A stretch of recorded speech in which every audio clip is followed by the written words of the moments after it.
it is not possible because he got some different result by his experiment. He saw different result like that. First time he got first time he got a major part of alpha particle in scattered in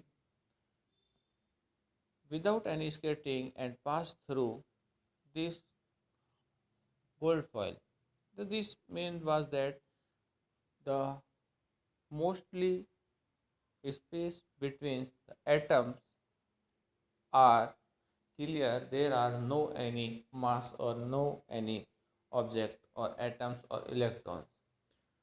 Some alpha particle scattered very slight angle. This means that there are some possibility of a charge with positive by help of this alpha particle is scattered.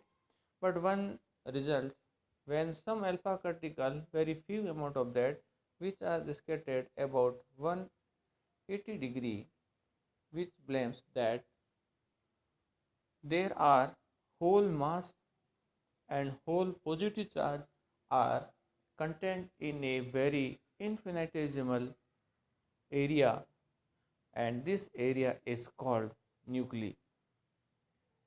So when this nuclei was firstly defined by Rutherford after his experiment set up. By this hypothesis, Rutherford gave a new model of atom, and which is just like our planetary system, so it is also called planet model of Rutherford. Here we see what will be happen when alpha particles is scattered by a gold foil. Here this is a scattering path of alpha particle before scattered and after scattered. Here we see that there are some term which is include here. First, this is path of coming alpha particle. From here alpha particles are coming. This is our target nuclei, or we can say gold foil. When alpha particles coming towards object, then they start to reflect by Coulomb's force and scattered any finite angle. The particular distance or normal distance of alpha particle from target or nuclei, this is called impact parameter and denoted by as b.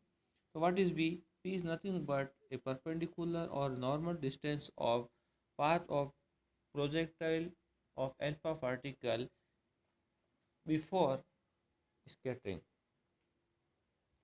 Here when alpha particle start to scatter, and it will scattered by any finite angle theta.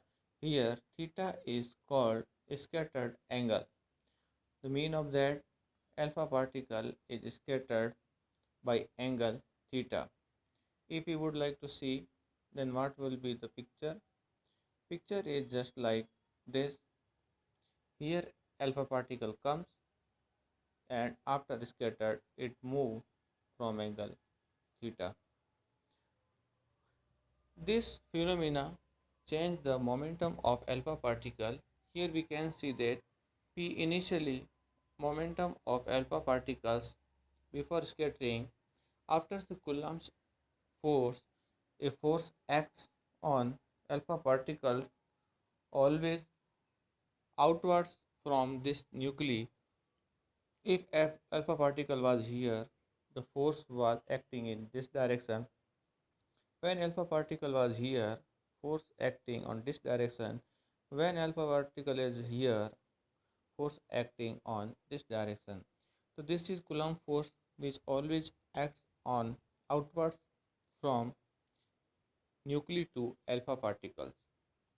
As the result of this, there whole these interactions from this range, it made a change of momenta in alpha particles and direction of delta p is just between pi and pf. Pf is the final momentum of a scattered alpha particles. By help of this, we can see easily that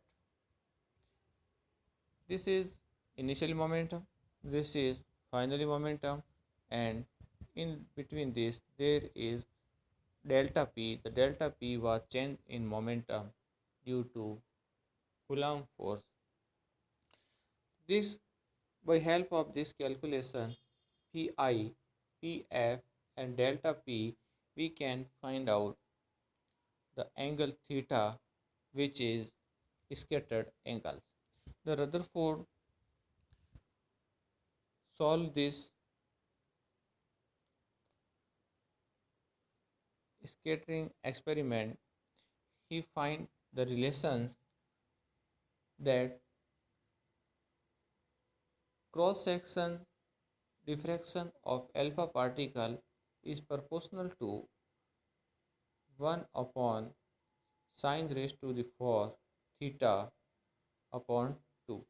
Here means that the scattered alpha particle is inversely fourth power of sine of angle theta. Mean of that the most of 98% alpha particle pass without any interaction.